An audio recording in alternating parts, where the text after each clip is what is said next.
Hello दोस्तों, प्रणाम। मैं अपने यूट्यूब चैनल पर आप सभी का स्वागत करती हूँ और मैं जन्माष्टमी का एक गाना का सोहर गीत लेकर आऊँ। गीत अच्छा लगे तो लाइक कमेंट शेयर जरूर करना। चारने दीना कई कान्हैया तव मोरली बा जावै तव मोरली बा जावाई हो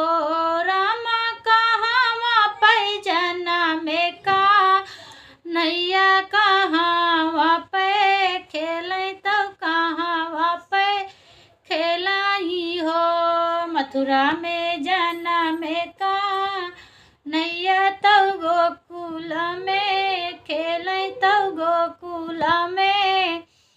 खेलाई हो रामा के करीनी कोखिया माँ जन्मे तव के करे गोदिया खेलै तव के करे गोदिया खेलाई हो देवकी के कोखिया माँ जन्मेत यशोदा गोदिया खेलै यशोदा गोदिया खेलाई हो रामा काहे कै पाड़ल झूलनवा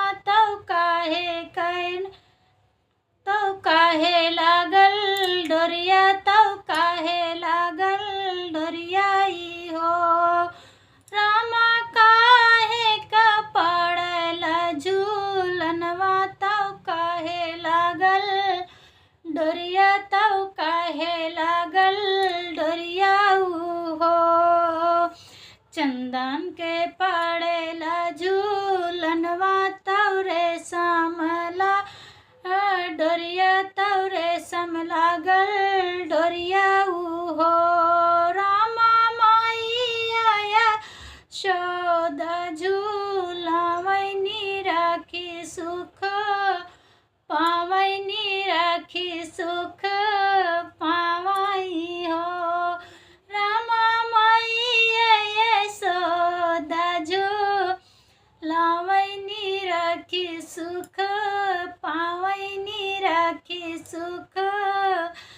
पावई हो घर घरे आवती सखिया मंगल गवाई घर घरे आवाई सखिया तव मंगले गावै तव मंगले गावै तव सोहर गावाई हो रामा जन्म है कृष्ण का नैया बधैया भले बाजै बधैया भले